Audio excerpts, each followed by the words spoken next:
एक भीतर की खबर लेकर के आपके सामने हाजिर हुए हैं। जैसा कि आप सभी जानते हैं कि 2020 के चुनाव में चुनाव के मुद्दे बदले थे। मुद्दा रोजगार और नौकरी को लेकर के था और ये वो रास्ता था जहां से युवाओं को अपने बस में किया जा सकता था। ये नीति कोई नई नहीं थी। 2014 में आपको याद होगा, जब प्रधानमंत्री की उम्मीदवारी के लिए नरेंद्र मोदी का नाम सामने आया तो सबसे पहली बात जो कही गई थी वो ये थी कि हर साल 2 करोड़ युवाओं को नौकरी और रोजगार दिया जाएगा। वादे कितने पूरा हुए ये अलग बात है, इसको लेकर के अलग बहस चल रही है। लेकिन उन सब के बावजूद 2019 में उससे भी बड़े, 2014 से भी ज़्यादा आंकड़ों के साथ, बहुमत के साथ भारतीय जनता पार्टी सत्ता में आई। तब मुद्दे बदल गए थे। मुद्दा देश की सुरक्षा था।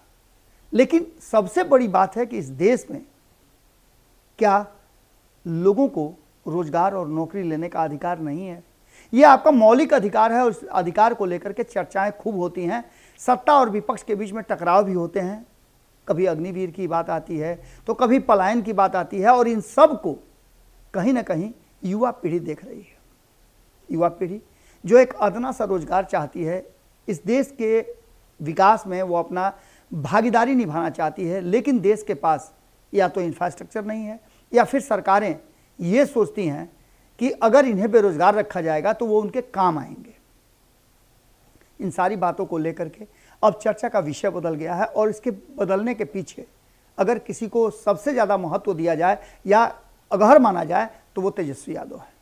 मैं तेजस्वी यादव की बड़ाई नहीं कर रहा हूँ और ना ही तेजस्वी यादव का गुणगान कर रहा हूँ, लेकिन तेजस्वी यादव ने जो किया है उसे बताना भी मेरा फर्ज बनता है।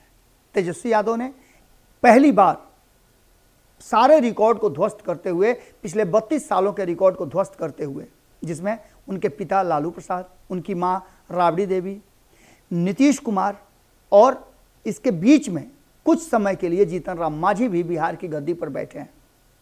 इन 32 सालों के रिकॉर्ड को यदि आप देख लें तो रोजगार और नौकरी के मामले में नियोजन एकमात्र ऐसा चीज नजर आ रहा है जिसको नीतीश कुमार ने शुरू किया। लेकिन आज स्कूली व्यवस्था किस तरह की है? अब यह स्कूली व्यवस्था जो है पिछले कई वर्षों से नीतीश कुमार के पाले में थी। कभी अशोक चौधरी तो कभी विजय कुमार चौधरी, कभी मेवालाल चौधरी, और ये सारे लोग शिक्षा को लेकर के जो कुछ भी करना चाह रहे थे उसके उल्टा परिणाम आए और बिहार शिक्षा के नाम पर बदनाम हुआ। शिक्षा के जो बदहाली है उस बदहाली को लेकर के प्रधानमंत्री नरेंद्र मोदी ने भी सेंट्रल यूनिवर्सिटी का दर्जा मांगने के लिए, सेंट्रल यूनिवर्सिटी मांगने के लिए जो नीतीश कुमार ने प्रस्ताव रखा था उसे खारिज कर दिया। इसका सीधा सा मतलब है कि बिहार में क्या टैलेंट नहीं है? बिहार में टैलेंट है। बिहार के लोग अलग अलग राज्यों में जा करके बिहार से पलायन करके जाते हैं और उस राज्य के विकास में अपना भागीदारी निभाते हैं। लॉकडाउन के पीरियड में आपने देखा और यही कारण था कि तेजस्वी यादव जब 2020 के चुनाव में उतरे तो उन्होंने ये बात वादा किया था बिहार की जनता और खास करके युवाओं से कि बाकी तो जो करना होगा वो करेंगे, लेकिन एक युवा होने के नाते युवाओं का दर्द समझते हैं और इसलिए अपनी पहली कलम से 10 लाख लोगों को नौकरी देंगे, वो भी सरकारी। इसको लेकर के भी कई तरह की चर्चाएं चल रही हैं। अब भारतीय जनता पार्टी का कहना है कि 10 लाख नौकरी और रोजगार कहां से देंगे। यहां तक कि प्रशांत किशोर ने भी इसका दावा किया है कि अगर वो 10 लाख नौकरी दे देते हैं 1 साल के अंदर में भी, 2 साल के अंदर में भी, तो मैं अपने अभियान से पीछे हट जाऊंगा। इसका सीधा सा मतलब है कि भरोसा किसी को नहीं है, क्योंकि इस देश में नौकरी देने के नाम पर युवाओं को ठगा जाता है। लेकिन जो वर्तमान सरकार बनी है और जिसमें नीतीश कुमार के साथ तेजस्वी यादव आए हैं, उन्होंने मजबूर किया नीतीश कुमार को, जो कि लगातार नौकरी और रोजगार के डिमांड को लेकर के कभी मुखर नहीं होते थे। आपको याद होगा कि 2020 में तेजस्वी यादव के विरुद्ध जब एनडीए लड़ रहा था तब भी 19 लाख रोजगार का वादा भारतीय जनता पार्टी ने किया था और नीतीश कुमार ने इस पर एक शब्द नहीं कहा था।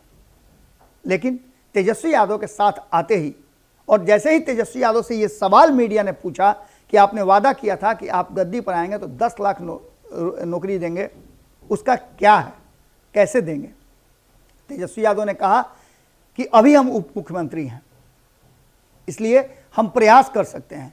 और यही वो बात था जिसने गांधी मैदान के प्राचीर से 15 अगस्त को नीतीश कुमार से कहलवाया कि 10 लाख ही नहीं बल्कि हम 10 लाख नौकरी के साथ साथ 10 लाख रोजगार भी देंगे। अब इस मुद्दे को लेकर के आप समझ सकते हैं कि तेजस्वी यादव लंबी रेस का घोड़ा है। जब नीतीश कुमार, तेजस्वी यादव, राबड़ी देवी, जीतन राम मांझी सब बिहार की गद्दी पर पिछले 32 सालों से बैठे हैं, उन सभी ने वादा किया लेकिन पूरा नहीं किया। यहां तक कि देश के प्रधानमंत्री 2 करोड़ लोगों का वादा करके लगभग 20 लाख से ज्यादा लोगों की नौकरियां छीन लिए। देश के सरकारी संस्थान प्राइवेटाइजेशन की तरफ चले गए और इससे नौकरियां छीनी। अब जो वर्तमान सरकार है बिहार में, उसने वादा किया है कि नौकरी देंगे, कैसे देगी उसकी सारी कार्य योजना तैयार हो रही है।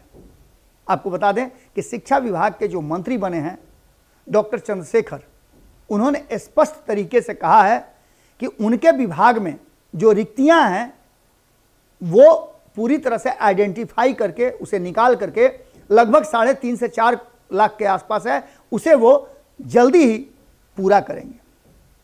और यही नहीं, उन्होंने वादा किया है कि 20 लाख से भी ज़्यादा लोगों को नौकरी और रोजगार देने की हम तैयारी करेंगे और ये जल्दी करेंगे, क्योंकि इस देश को युवा ही आगे बढ़ा सकते हैं और बिहार को आगे बढ़ाने में अब युवाओं की भूमिका बड़ी होगी।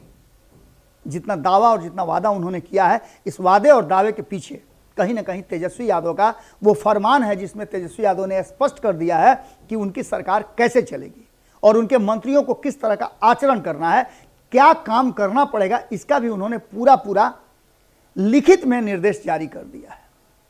बात यही नहीं समाप्त होती है।